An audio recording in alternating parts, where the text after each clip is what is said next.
আজকে পেঁপে দিয়ে এই সুন্দর এই ঝুড়িটা কীভাবে তৈরি করেছি সেটা দেখাবো। এই ঝুড়িটা মূলত গায়ে হলুদের ডেকোরেশনের জন্য ইউজ করা হয়। এটা সামনে রাখলে খুবই সুন্দর দেখা যায় এই ঝুড়িটা। এটা এমনিতে দেখলে খুবই সুন্দর দেখা যায়। তো আমি প্রথমে একটা কাঁচা পেঁপে নিয়েছি। তো এই কাঁচা পেঁপেটা এইভাবে সাইন পেন দিয়ে সমান করে একটা দাগ দিয়ে কেটে নিলাম, যাতে সুন্দর করে পেঁপেটা দাঁড়া হয়ে থাকে এই জন্য। এরপর ছুরি দিয়ে একদম সমান করে কেটে নিতে হবে। এটা সুন্দর করে এখন দাঁড় করার জন্য প্রস্তুত। এবার টিস্যু দিয়ে যে আটাগুলো বের হবে সেগুলো টিস্যু দিয়ে মুছতে হবে, চাইলে ভিজা কোনো কাপড় দিয়ে মুছলেও হবে।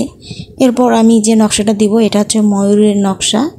তো ময়ূর যেরকম আর কি পাখা টাকা থাকে সেরকম করে সাইন পেন দিয়ে আগে আর্ট করে নিলাম। চাইলে আপনারা আপনাদের পছন্দ মতো যে কোনো ডিজাইন করে নিতে পারেন, আমার কাছে এই ডিজাইনটা ভালো লাগে। এরপর আমি যে ছুরিটা ছিল একদম ছোট ছুরি, সেটা সাহায্যে আমি প্রথমে ওই সাইডগুলো আগে কেটে নেব, মানে ফাঁকা করে নেব। মাথার দিক থেকে শুরু করে মাথার উপরের দিক পর্যন্ত খুবই সাবধানে করতে হবে। পেঁপেটা একটু ভিতরের সাইডে একটু শক্ত থাকে যেহেতু কাঁচা পেঁপে এটা, আর এটা আটা বের হচ্ছিলো যার জন্য টিস্যু দিয়ে বারবার মুছছিলাম যাতে আটাটা হাতের লেগে না যায়। এরপর আলতো করে একটু চাপ দিয়ে ওই সাইডেরটা সুন্দর করে খুলে নিতে হবে। এখানে পাখির ঠোঁটটাও সুন্দর করে আগে দিতে হবে যাতে ঠোঁটটা না ভেঙে যায়। এরপর ভালো করে আবার করে মুছে এবার যে বাকি ডিজাইনগুলো আছে সেই ডিজাইনগুলো আস্তে আস্তে করে নিতে হবে। এই ছুরিগুলো খুব সাবধানে ইউজ করতে হয়, নইলে ডিজাইনগুলো নষ্ট হয়ে যায়, এক সাইডের ডিজাইন আরেক সাইডে চলে যায়। আপনারা এই ডিজাইন করার সময় অবশ্যই বড় একটা পেঁপে নেবেন এবং খুব সমানভাবে পেঁপেটা যেন থাকে সেরকম পেঁপে বাছাই করে নেবেন। আঁকাবাঁকা থাকলে কাজ করতে অনেক কষ্ট হয়। যত বড় পেঁপে নেবেন তত ফুলদানিটা অনেক বড় হবে। এরপর এই যে আমি পাখাগুলো দিয়ে নিচ্ছি, আপনারা চাইলে অন্য ডিজাইন দিয়ে নেবেন, সেই ক্ষেত্রেও অনেক সুন্দর দেখা যাবে। আসলে পেঁপের উপরে যে কোনো ডিজাইন করলেই ডিজাইনটা অনেক ভালো দেখা যায়। তো সবগুলো ডিজাইন এরকম করে হয়ে যাওয়ার পরে আমি আবার মাঝখানে আবার একটা রাউন্ড করে এইভাবে করে ডিজাইন দিয়ে নিলাম তিনটা পাতাতেই।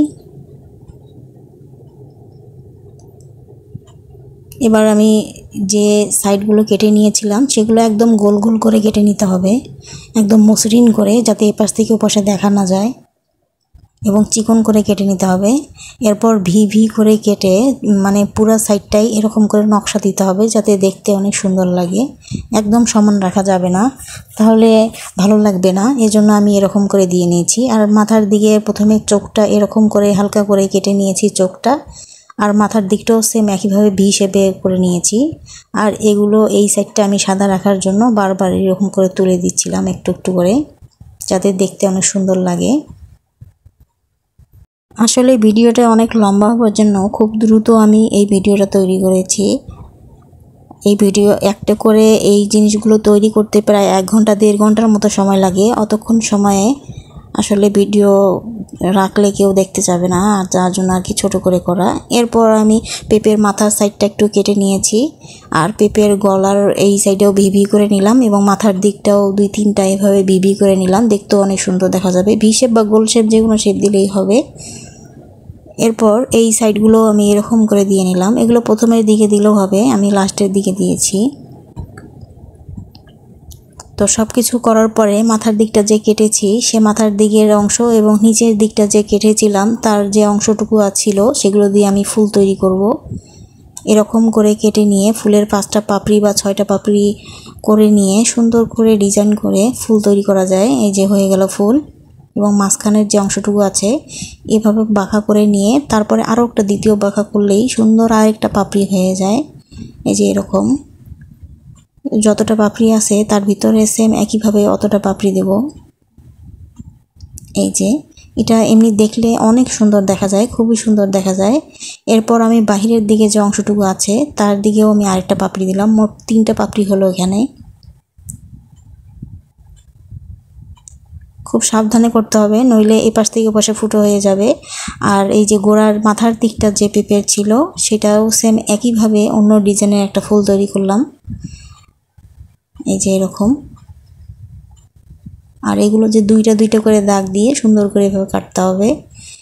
এগুলো ডিজাইন করে একদিন আগে করে নর্মাল ফ্রিজে রেখে পরের দিনে সুন্দর করে আপনারা ডেকোরেশন করতে পারবেন। বিশেষ করে পেঁপে আর লাউয়ের যেসব আছে সেগুলো একদিন করে ফ্রিজে রাখলে হয়ে যায়। এবং যে মানে আমি যে ফুলদানিটা তৈরি করেছি তার বাকি যে অংশটুকু ছিল মাঝখানের যে কেটে ফেলে দিয়েছিলাম সেগুলো অংশ দিয়ে আমি 2টা পাতা তৈরি করব। সুন্দর করে 2টা পাতা হয়ে যাবে ছোট ছোট সাইজের। আমি প্রথমে এই ডিজাইনটা দিলাম। এই ডিজাইনের পাতাগুলো তৈরি করলে খুবই সুন্দর দেখা যায়। মাঝখানে একটা ডাটা দিলেই এই যে খুবই সুন্দর দেখা যাবে যখন ডেকোরেশন করবেন। মানে একটা পেপের কোনো অংশই ফেলে দেওয়া হয় না, প্রত্যেকটা অংশ দিয়েই একটা মানে জিনিস তৈরি হয়। 2টা পাতা তৈরি হবে। বিশেষ করে আমার মতো ডিজাইন দিয়ে ফুল তৈরি করলে একটা পেপে দিয়ে 2টা পাতা এবং 2টা ফুল এবং ফুলদানি তৈরি হবে। আমি পাতাগুলো এরকম করে 2টা তৈরি করে নিয়েছি। পেঁপে দিয়ে পাতা তৈরি করলে একটু শক্ত হয়, আর লাউ দিয়ে তৈরি করলে একটু নরম হয়। এরপর আমি যে ফুলগুলো তৈরি করেছিলাম সেগুলোর যে বাকি অংশগুলো ছিল, যেমন লাউয়ের যে গোল অংশগুলো ছিল, এরপর মিষ্টি কুমড়া, বিট, এগুলো সব 4 কোণা 3 কোণা অথবা কুকি সাইজ দিয়ে ফুল ফুল করে শেপ করে বার্গারের যে কাঠি ছিল বা ঝাড়ুর কাঠি, যে কোনো কাঠি দিয়ে আপনি এরকম করে ডিজাইন করে নিতে পারেন। আমি বার্গারের কাঠি দিয়ে এরকম করে ডিজাইন করে নিয়েছি। আর এক্সট্রা যে ফুলগুলো তৈরি করেছি সেগুলো এক সাইড দিয়ে দিব। এক্সট্রা যে ফুলগুলো তৈরি করেছি গাজর দিয়ে, সেগুলো আরেকটা ভিডিও আছে, চাইলে আপনারা দেখতে পারবেন। এরপরে যে পাতাগুলো তৈরি করেছি সেগুলো ওইভাবে সাজিয়ে দেব। আসলে সাজাটা নিজের ইচ্ছা মতো দিলেই ভালো হয়। আমার কাছে এভাবে ভালো লাগছিল তাই আমি এভাবেই দিয়েছি। প্রত্যেকটা টুথপিকের সাহায্যে এভাবে করে গেঁথে গেঁথে দিবেন।